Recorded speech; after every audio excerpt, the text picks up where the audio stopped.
Nih lawyer 02 bilang permohonan 01 dan 03 ini cuma wacana aja, cuma omon-omon ya, dan salah kamar katanya. Jadi tim 01 dan 03 itu mempermasalahkan pelanggaran serius terhadap konstitusi. Apa pelanggaran serius terhadap konstitusi tersebut? Yang paling ultimate, yang paling utama adalah Presiden Jokowi menjadi ketua tim pemenangan 02. Itu yang sebenarnya tidak diperbolehkan, karena itu adalah pengkhianatan terhadap konstitusi dalam bahasa 01, dan dampaknya adalah dimulai ketika Gibran dicalonkan sebagai wakil presiden berpasangan dengan Prabowo. Padahal menurut kami baik 01 dan 03, pencalonan Gibran atau penetapan Gibran sebagai wakil presiden bertentangan dengan hukum dan konstitusi. Karena sumber kesalahan dan ketidakbenaran di MK sendiri soalnya.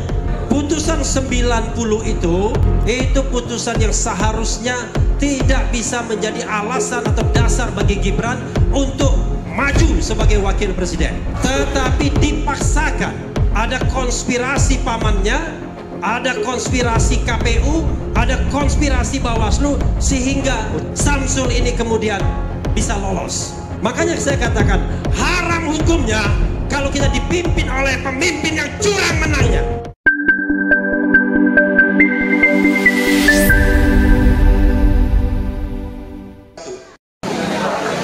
Tes pemimpin kita itu Bang Egy, ya kan, dan yang lainnya.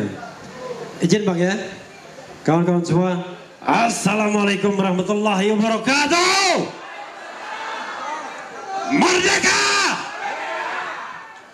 Merdeka! Ini mudah-mudahan di depan MK nanti atau patung kuda jangan kurang dari ini jumlahnya. Masa lebih banyak buka puasa bersama dibandingkan demo? Gimana kita mau menang, ya kan? Jadi kalau sekarang berapa ini? Ya ada ratusan. Nah, mudah-mudahan nanti di patung kuda hari Senin itu ya lebih dari 1.000, 2.000, 3.000. Kalau tidak lebih dari itu nggak akan goyang Mahkamah Konstitusi.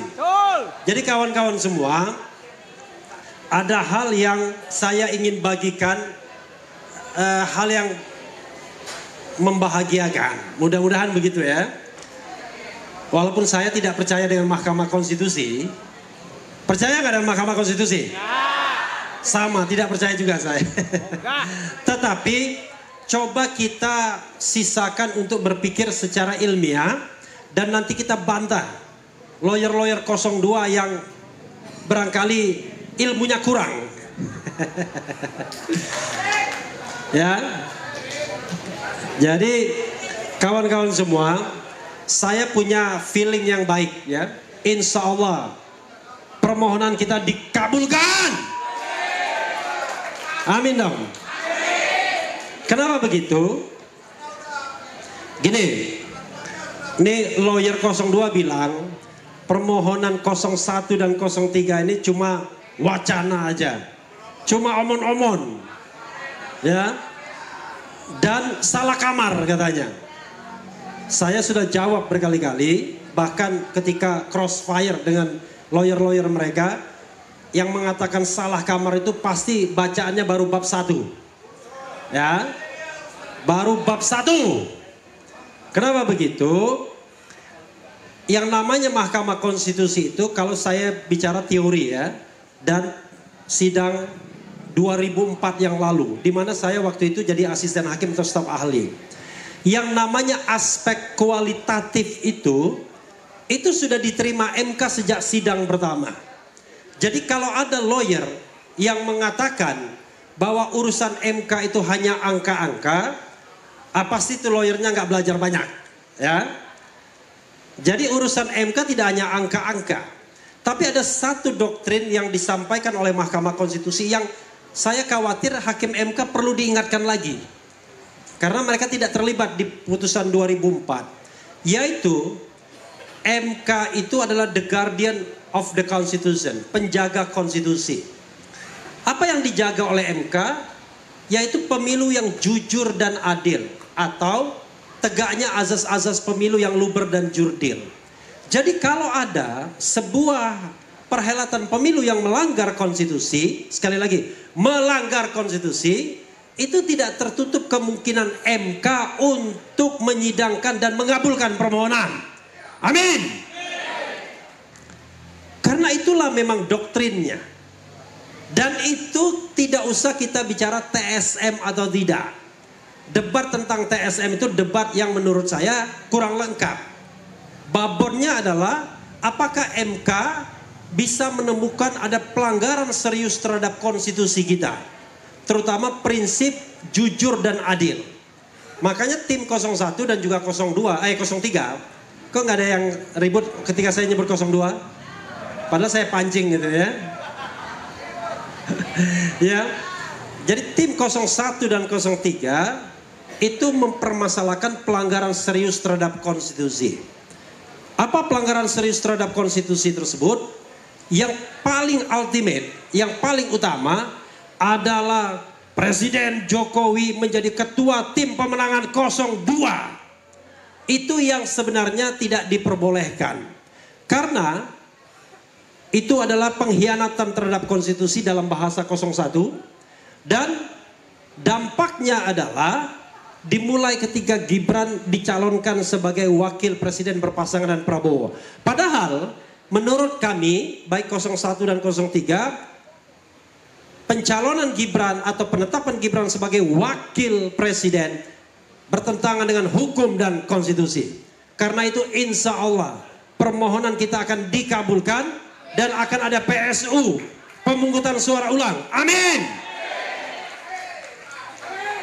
Tetapi saya tentu bisa mengelaborasi permohonan lainnya, tapi terlalu teknis nantinya. Tapi intinya pegang saja omongan saya bahwa kita ada peluang untuk dimenangkan. Dan omongan yang mengatakan permohonan ini wacana, omon-omon, kemudian hanya angka seharusnya, itu orang yang belajarnya tidak banyak, ya. Walaupun di situ ada profesor hukum tata negara, ya. Tetapi kan dia sedang membela yang kira-kira berada di jalan bengkok, ya kan? Karena itu tidak mungkin lurus jadinya. Saya tidak menyebut nama ya. Tolong jangan dieksplisitkan. Oke.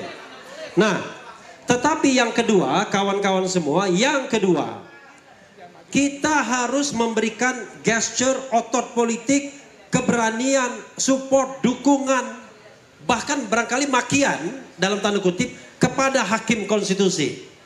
Intinya adalah jangan dibiarkan hakim konstitusi menyidangkan ini di ruang hampa politik. Kalau saya yakin betul, kalau sudah soal menang dan kalah, kalau sudah pilpres at all cost, pasti MK akan diintervensi. Karena itu kita juga harus menjaga Mahkamah Konstitusi, paling tidak memberikan keberanian kepada MK untuk menyatakan yang benar adalah benar, yang salah adalah salah. Karena sumber kesalahan dan ketidakbenaran di MK sendiri soalnya.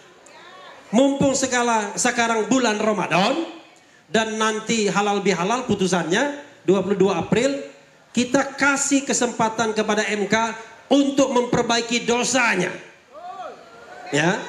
Putusan 90 itu nanti kita bisa diskusi lebih banyak, tapi tidak di sini. Itu putusan yang seharusnya tidak bisa menjadi alasan atau dasar bagi Gibran untuk maju sebagai wakil presiden. Tetapi dipaksakan. Ada konspirasi pamannya, ada konspirasi KPU, ada konspirasi Bawaslu, sehingga Samsul ini kemudian bisa lolos.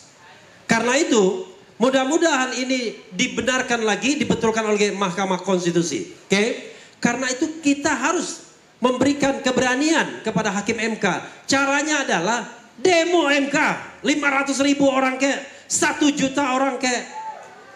Kalau cuma yang demo 100 orang, ya nggak ada pengaruhnya bagi MK. Tidak akan sampai teriakan kita ke dinding-dinding Mahkamah Konstitusi. Karena itu kita geruduk Mahkamah Konstitusi. Ini semangatnya di sini aja. Besok Senin nggak ada ini orangnya. Oke, itu yang kedua ya. Yang ketiga, nanti insya Allah kalau permohonan ini dikabulkan, 02 didiskualifikasi sesuai dengan permintaan kita, nanti 01 dan 03 akan berhadapan. Ya, mau ribut lagi nggak di antara kita? Mau kita main money politik? Mau kita main pengerahan aparat? Mau kita mobilisasi kepala desa? Kalau kita melakukan hal yang sama, kita tidak bedanya dengan orang-orang yang hari ini kita kritik. Jadi kalau nanti Allah Subhanahu wa Ta'ala mentakdirkan kita harus berhadapan, maka berhadapan dengan gentle. Ya, berhadapanlah dengan nilai, berhadapanlah dengan memegang komitmen. Saya sama Prof John berhadapan, tapi adu konsep dan adu gagasan, bukan adu money politics, bukan menggunakan kekuasaan untuk memenangkan pertarungan. Makanya saya katakan haram hukumnya kalau kita dipimpin oleh pemimpin yang curang menangnya. Tidak boleh. Nanti kita bikin gentleman agreement di antara kita untuk berpemilu secara luber dan jurdil, secara bebas, jujur dan adil. Jadi kita bahagia berdemokrasi, bahagia berpendapat, karena tidak akan ada polisi yang menangkap.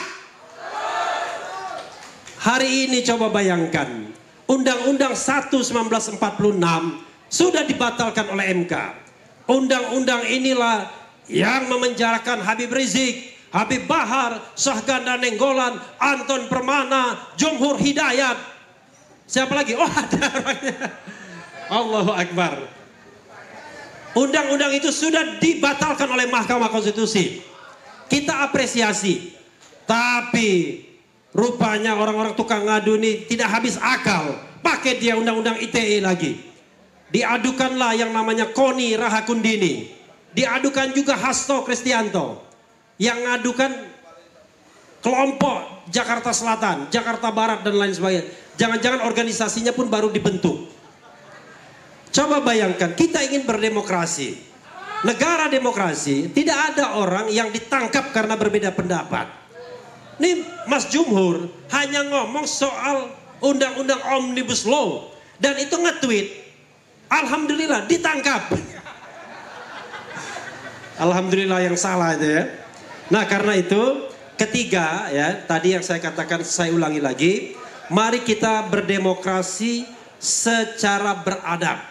Kembali kita ke nilai-nilai kita, nilai ketuhanan yang Maha Esa, nilai kemanusiaan, nilai persatuan, nilai demokrasi atau kerakyatan dan nilai keadilan.